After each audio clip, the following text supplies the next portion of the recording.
ایک دور تھا، بغداد کے ایک خلیفہ نے اعلان کیا کہ میں نے اپنے بیٹے کی شادی کرنی ہے اور مجھے رشتہ چاہیے۔ جس گھر میں بچی نے قرآن حفظ کیا ہوا ہے وہ رات کو اپنے گھر کے چھت پہ ایک چراغ جلا کے رکھ دے۔ جس گھر میں بچی نے قرآن کا حفظ کیا ہوا ہے وہ اپنے گھر کی چھت پہ ایک چراغ جلا کے رکھ دے۔ میں رات کو جب اپنے محل پہ چڑھوں گا دیکھوں گا کس گھر پہ چراغ جل رہا ہے، اس گھر سے پھر میں رابطہ کر لوں گا۔ رات عشاء کی نماز پڑھی اور اس سے فارغ ہو کے گھر والوں سے کچھ باتیں کر کے خلیفہ جب اپنے محل کی چھت پہ چڑھا تو اس کی آنکھوں میں آنسو آ گئے۔ بغداد کے ہر گھر کی چھت پہ چراغ جل رہا تھا۔ یہ وہ دور تھا کہ ہر گھر میں بچی نے قرآن یاد کیا ہوا تھا۔ صبح اس نے اعلان کیا کہ لوگوں میں کتنا خوش قسمت کہ میرے دور میں ہر گھر میں بچی قرآن پڑھتی ہے، ہر گھر میں بچی قرآن کی حافظہ ہے، تو میرے لیے فیصلہ مشکل ہے۔ آج رات وہ لوگ اپنے گھروں پہ چراغ جلا کے رکھیں کہ جن کی بچی نے قرآن حفظ کے ساتھ موطا امام مالک بھی پڑھی ہوئی ہے، موطا امام مالک بھی پڑھی ہوئی ہے، جسے حدیث کا شوق ہے۔ اور پھر رات کو جب اس نے دیکھا تو آدھے سے زیادہ بغداد کے شہر پہ چراغ نظر آ رہے تھے۔ ہر دوسرے گھر میں میرے محمد کی حدیث پڑھائی جاتی تھی۔ اور اگر آج میں سوال کروں، جواب یہاں نہیں لوں گا، میں جتنے سوال کروں گا یہاں جواب کسی کا نہیں لوں گا، نہ ہاتھ کھڑا کراؤں گا۔ میرا کام ہے اویئرنیس دینا، میرا کام ہے ایک سوچ دینا، میرا کام ہے ایک فکر کرنا اور آپ کو ایک فکر دے دینا، ایک سوچ دے دینا۔ ہم نے چراغ جلا کے سرے راہ رکھ دیا، اب جس کا جی چاہے آہے پائے روشنی۔ میرا سوال ہے، جواب یہ نہیں، جواب اپنے گھر میں بیٹھ کے ذرا اپنے آپ سے لینا۔ ایک وہ دور تھا کہ ہر گھر میں بچی بھی قرآن کی حافظہ تھی۔ آج ذرا اپنے آپ سے پوچھنا کہ کتنے مہینے ہو گئے میں نے قرآن کو ہاتھ بھی نہیں لگایا، کتنے مہینے ہو گئے ہمارے گھر قرآن کھولا بھی نہیں گیا، کتنے مہینے ہو گئے میں دعوت فکر دیتا ہوں۔ آپ کو کوئی ایسا دن یاد ہے کہ جب آپ نے بچے کو سامنے بٹھا کے، بیٹی کو بٹھا کے اپنے محمد کریم کی کوئی ایک حدیث سنائی ہو؟ ہمارے نوجوان، ہمارے مسلمان اتنی انگلش پڑھ لیتے ہیں کہ بعض انگریزوں کو پڑھاتے ہیں۔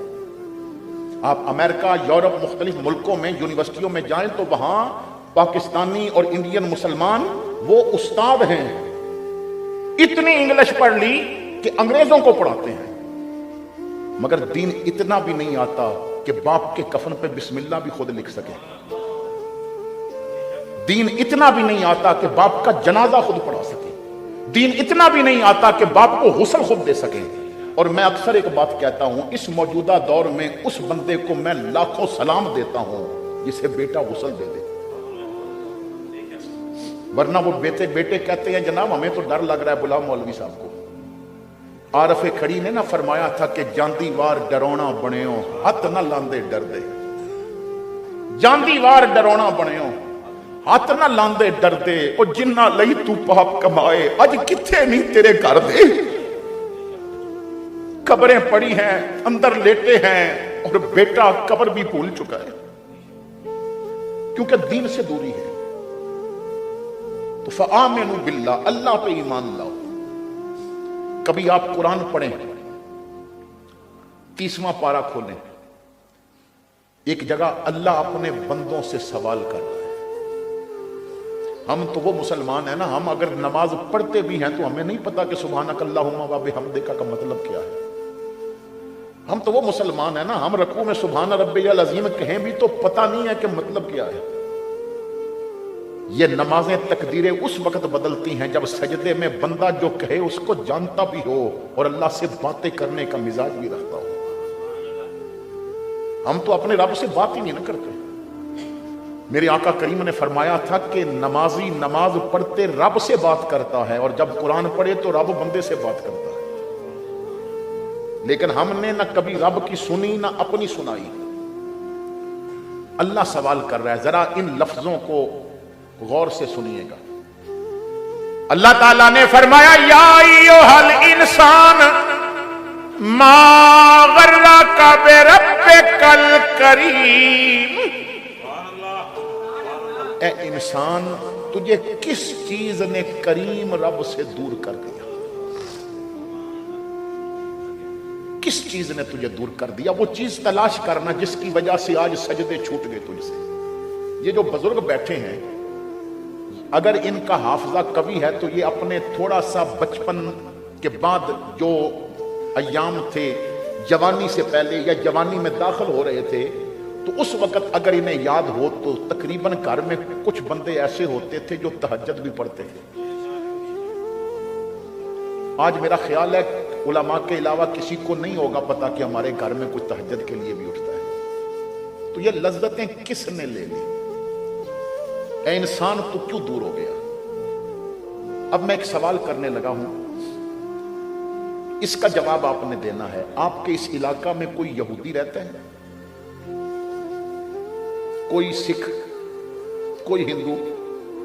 یعنی سارے مسلمان ہیں؟